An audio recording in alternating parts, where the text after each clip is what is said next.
Uh, see, one, I want to touch on Upstream Colors.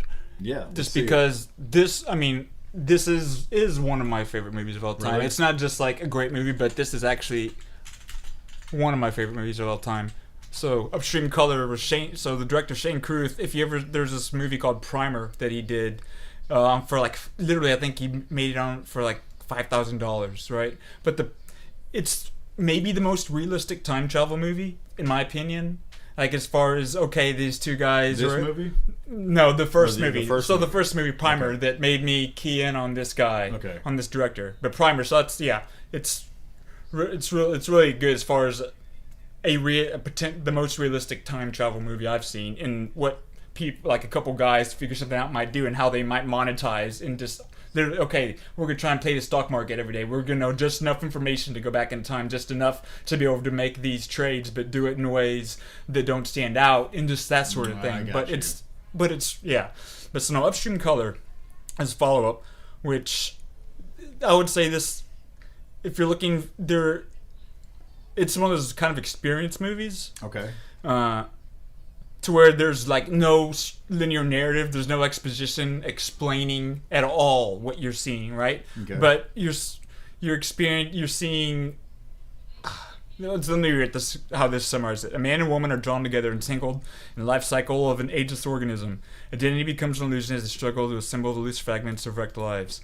So it's basically there are these worms that I don't know how people found this out or how this information came about, but there are these worms that are able to basically, you can get people to ingest, and they're open to suggestion, right? Basically, like they're under hypnosis. Oh, wow. And so there's this one, and the characters don't even have names other than like the thief or the something or another. Like, let's see how the sampler, right? The sampler, the thief. Oh wow. Orchid daughter. So they just have, the main characters have first names, I guess, but this thief knows about the worms, so he just gets random people and drugs them, and basically he meets the Amy Simmett's chick character, and he just gets them to empty their bank accounts out and robs them blind. Oh, what? Basically, like they were hypnotized. He robs them blind, and like it shows him doing that to her. But the suggestion, he's like, it's just really neat because like when you see my face, you don't see my face. You only see a bright light. So like you see her and like she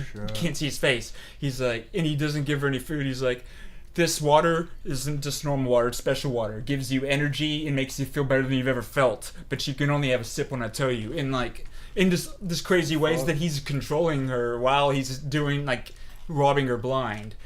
So it's crazy, but that's just a component of it, right? And it's basically this cycle of this organism, how it affects these people.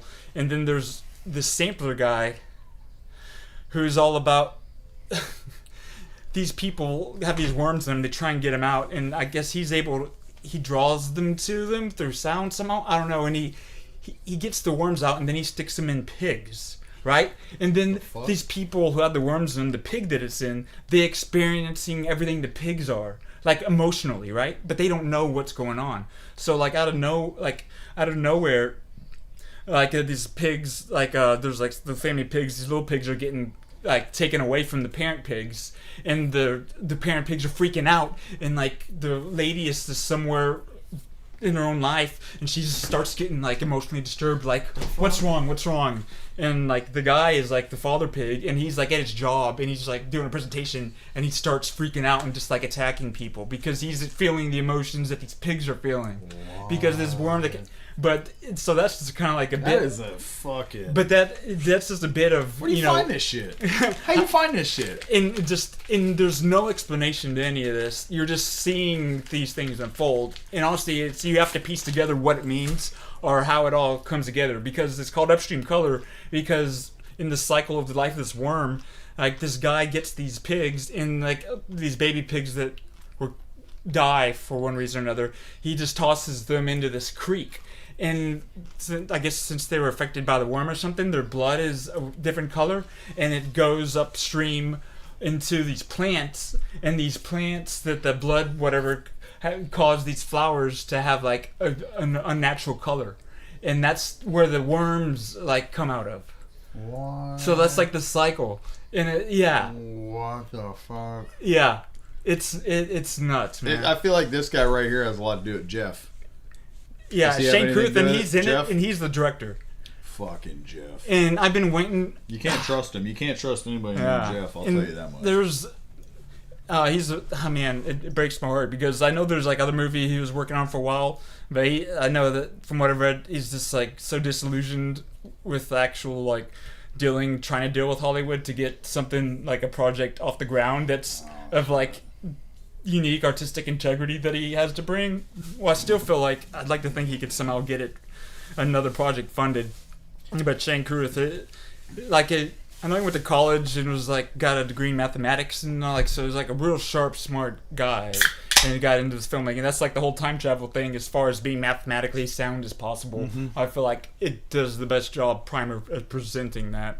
What about should we mention the movie that I was in? You think? No.